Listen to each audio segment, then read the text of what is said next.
Los Angeles region.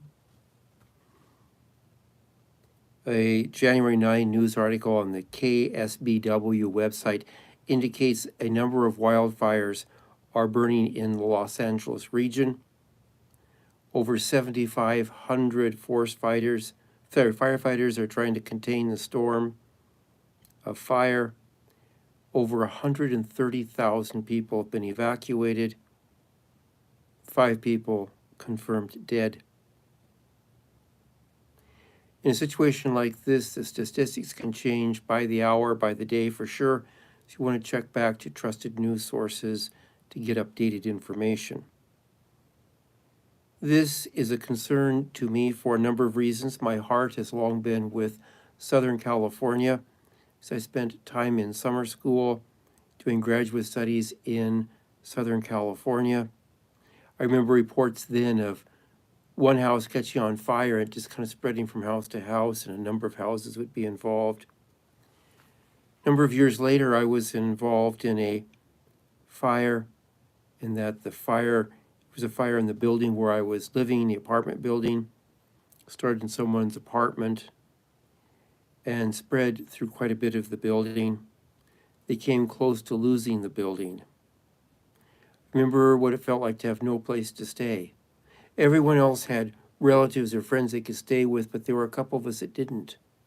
And we were taken in by a minister whose church was available in case there was a serious emergency in the community. There were months of commuting well over 100 miles round trip to and from work while trying to clean out my things from the apartment building and still working full-time. Then we've had a number of forest fires in the region where I live. At times, those forest fires have resulted in a complete evacuation of small cities, tens of thousands of people being evacuated, and some of them being moved to the community where I live now for shelter. My heart is with Southern California at this time. This is not a time to be making political points or to be making theological points about the fires in California. This is a time to be of support and encouragement to those in California in every way possible.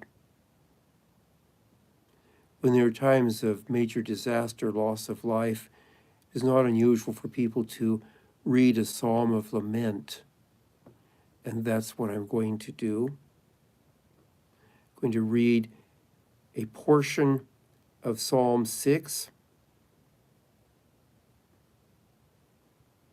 which is a psalm of lament, and then we will conclude the prayers for this evening. Lord, do not rebuke me in your anger or discipline me in your wrath.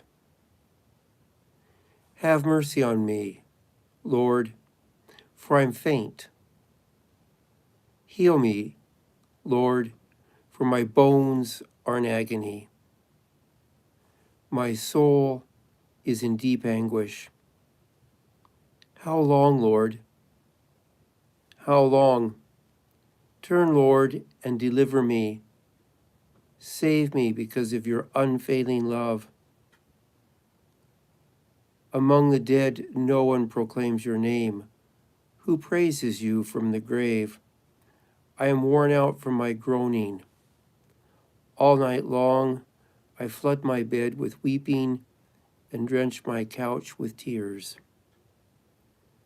My eyes grow weak with sorrow. They fail because of my foes. Away from me, all you who do evil, for the Lord has heard my weeping. The Lord has heard my cry for mercy. The Lord accepts my prayer. All my enemies will be overwhelmed with shame and anguish.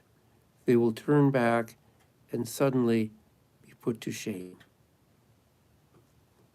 Concluding our time of prayer with a prayer for forest fires, for wildfire fighters, I should correct that, for wildfire fighters, for firefighters in the metropolitan areas as well, for first responders, ambulance, fire, police, paramedics, doctors, nurses, hospitals, hospital staff, for those who are evacuated, for those who've lost everything, for those who don't know what they've lost, or if they've lost anything at all, for those who've lost loved ones. Amen. Good night. I look forward to seeing you tomorrow evening.